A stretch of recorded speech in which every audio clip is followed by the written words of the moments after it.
किसी ने सवाल किया अगर कोई निकाह पहले कर ले और रुखसती बाद में करे, क्या ये रिकमेंडेड है इस्लाम में? तो देखिए, निकाह करके रुखसती बाद में करना रिकमेंडेड है रस्म के मुकाबले में। हमारे पास क्या करते हैं, रिश्ता तय हो गया, रस्म कर देते, फिर उसके बाद शादी होती 2 साल बाद। अब रस्म होने के बाद वो खानदानी सब रिश्ते बन जाते, शादियों में आ रहे जा रहे, ईदियाँ आ रही जा रही, फलां हो रही, मिल रहे तो ये हो रहा, तोहफे तहफ हो रहे, सब हो रहा। फिर शादी कर लो ना यार, जब सभी करना है तुमको रस्म करके, तो शादी कर लो, 2 साल बाद शादी करो। तो ये तो रिकमेंडेड कब होगा, इन कंपैरिजन टू रस्म। रिकमेंडेड मैरिज में क्या है, मैं जो बोलूंगा ये है कि आपको रिश्ता आज तय होगा, कल शादी कर दीजिए, दिस इज रिकमेंड। लेकिन आप बोल रहे अभी शादी करने के हालात नहीं है, बच्चे के पास वो एज का मसला है अभी, और बच्चे के पास पैसे देने के लिए नहीं है, फला नहीं है, तो मैरिज पहले कर ले, उसका कंज्यूमेशन ऑफ मैरिज इसको बोलेंगे, आफ्टर वो लीगल एज जो भी उसके बाद करे। तो रिश्ता तय करने में तो प्रॉब्लम हुई है ना, आप रिश्ता तय करके रख दे रहे, मतलब लड़की इंगेज है, उसके अच्छा मैरिज कर दीजिए। तो मैं रिकमेंड करूंगा, रस्म के मुकाबले में तो रिकमेंडेड है कि निकाह कर दे पहले, रुखसती बाद में, ठीक है। और अगर आप बोले रस्म भी नहीं और ये भी नहीं करना, तो फिर सीधा शादी करे और विदायगी कर दे, यही सबसे ज्यादा हुआ है। इसमें क्या होता है, इसमें पहले शादी हो जाती, फिर रुखसती इसको बोलते, वो कभी तो भी बाद में होती। लेकिन ये रस्म के मुकाबले में मैं रिकमेंड करूंगा इसको, नहीं तो शादी करके विदाई करना, यही सबसे बेहतर अमल रहेंगे, याद रखिए।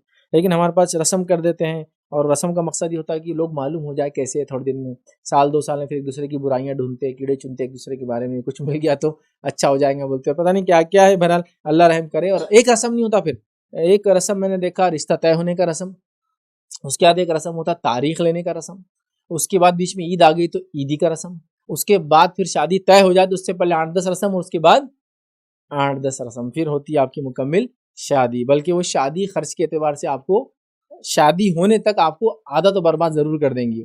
और पिछले ही लेक्चर में हमने बहुत डिटेल में देखा, हमने जिंदगी जीने के मुसलमान में 3 मकासद बना लिए, एक खाना खाना और सिर्फ खाना, एक अच्छा घर बनाना, और शादी अच्छे से हो जाए। अगर ये 3 चीजें पूरी हो गई तो जन्नतुल फिरदौस तो पक्की हो गई। चाहे कैसे भी करो इसको, कैसा भी करो, मार लो, लूट लो, खसेट लो, उधार ले लो, झूठ बोलो, सूद पे लो, ऐसा समझ के हम लोग अटेन कर लेते जन्नत। इतना ही मकसद है। देखिए, घर हो गया खुद का, माशाअल्लाह, घर खुद का, ठीक। शादी कैसा करे, शादी तो 15 लाख का खर्चा, माशाअल्लाह, सुभान अल्लाह, ये तो जबरदस्त हो गया। हाँ, और खा रहे तो खा रहे, इसी के लिए तो जी रहे हैं ना, जीने के लिए नहीं खाते हम, खाने के लिए जी रहे ना। यही हो रहा ना, बस पूरी मेहनत मशक्कत, नमाज रोजे ज़कात हज, इसके लिए नहीं हो रही पैसा, खाना अच्छा होना मसला। आज दावत कहाँ है, फला क्या है, अब मैं बोलने को भी शर्म आ रही। एक मुस्लिम अक्सरियत शहर है हमारे मुल्क का, जो पूरे एशिया में नंबर 1 है शुगर के अंदर, मालूम? Number 1 sugar. क्यों होता है ऐसा मालूम? खाते नहीं खाना एक लंबे अरसे तक, एकदम खाते, इतना खा लेते कि किसी को इंतजार नहीं, शुगर लेवल ही शूट हो जाता सीधा।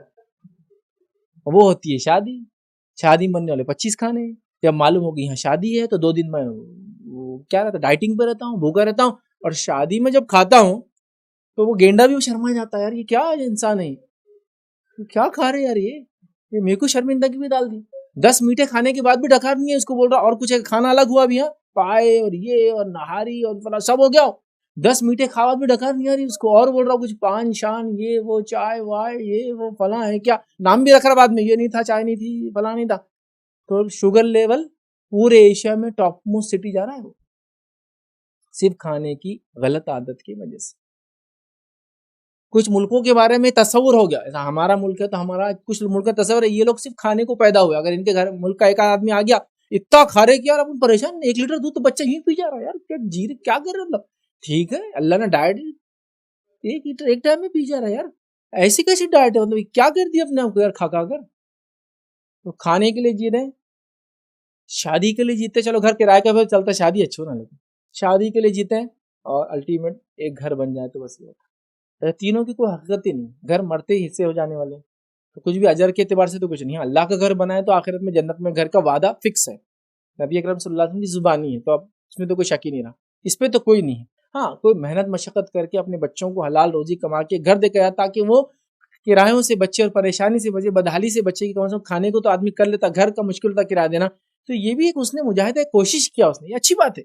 लेकिन यही मकसद के लिए मर जा रहे यार, मतलब इसकी टोपी उसके सर, उधार, सूदखोरी, फला फला, बैंकों से लोन, सूद का ये, इसकी टोपी उसके सर, सब करके घर बनाना बस, ये दुरुस्त नहीं।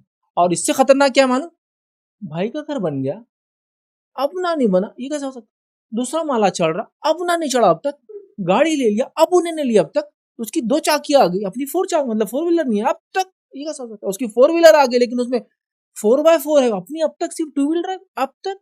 इसके लिए तो ये तो आप क्या करें, किसी और को कॉम्पीट कर रहे, किसी और फील्ड में ही आप घुस रहे जिसकी आपको जरूरत ही नहीं थी। मैंने ऐसे लोगों को देखा अपनी जिंदगी में, अपने खानदान में देखा मैंने, जिन्होंने जिंदगी में घर बनाना पसंद नहीं किया, पूरी जिंदगी किराए घरों में निकाले, कम माल कमाए और दुनिया से गए तो हल्के फुल्के चले गए, बहुत हल्के फुल्के। हालांकि लोग बोलते उनके ज़माने में उनको सारा सहूलतें थी जो कर सकते थे, सिर्फ ही उनका ज़ुहद था, दुनिया से बेजारगी थी कि उन्होंने सोचा इसकी ज़रूरत नहीं था। ऐसी हालत नहीं थे, मतलब अच्छी अच्छी जॉब्स पे थे। उस टाइम में भी ऐसी जॉब थी कि कुछ करके घर कर सकते थे। 300-400 में तो सिटी चौक में घर आते थे, मैं उस ज़माने की बात कर रहा हूँ। आप 3-4 करोड़ में भी नहीं मिलेंगे। और उनकी तनख्वाह थी उस टाइम में, ऐसे सरकारी नौकरियाँ थी, गवर्नमेंट जॉब्स थे, सैलरी 40 रुपये आती थी। 40 रुपये बहुत बड़ी सैलरी थी उस ज़माने, जबकि सोना आपके चंद रुपये तोला था। 40 बोले तो ऐसा कि 10 तोले सोना ले सकते एवरी मंथ, इतनी सैलरी थी। 40 रुपीज़ बोले था। हाँ, वैसे तो फिर भी घर नहीं ली, सिर्फ इस वजह से कि वो घर के फितने और तमाशे और बच्चों के देखे थे अपनी फैमिली में, तो बोले घर नहीं भाई, बाकी सब करेंगे। शादियां एकदम शादी, इस मामले में आगे नहीं बढ़ेंगे, ये मामले में आगे नहीं बढ़ेंगे। अल्लाह ने सब कुछ देने के बाद भी एक ज़ुहद वाली जिंदगी होती है। देखिए कुछ लोग रवे पर, सादी रोटियों पर और हरीरों पर जिंदगी गुजार लेते। हालांकि खा सकते सब चीजें, लेकिन कम से कम यूज करो वर्ल्ड को, ज्यादा से ज्यादा कुछ और जगह इन्वेस्ट करो इस पैसे को, और लगाए बच्चों की तरबियत पे लगाई, तालीम पे लगाई, सदकात और खैरात के अंदर लगाया, भाइयों के बच्चों की मदद की, बहनों के बच्चों की मदद की, पूरे खानदान और खटले को पाल दिया। खैर वगैरह लेते तो ये नहीं होता था, सब कर लिया उन्होंने बस। मतलब एसेट छोड़ के गए आखिरत का, दुनिया में नहीं रहा कुछ भी, बात तो है अपनी जगह, घर नहीं हुआ उनका।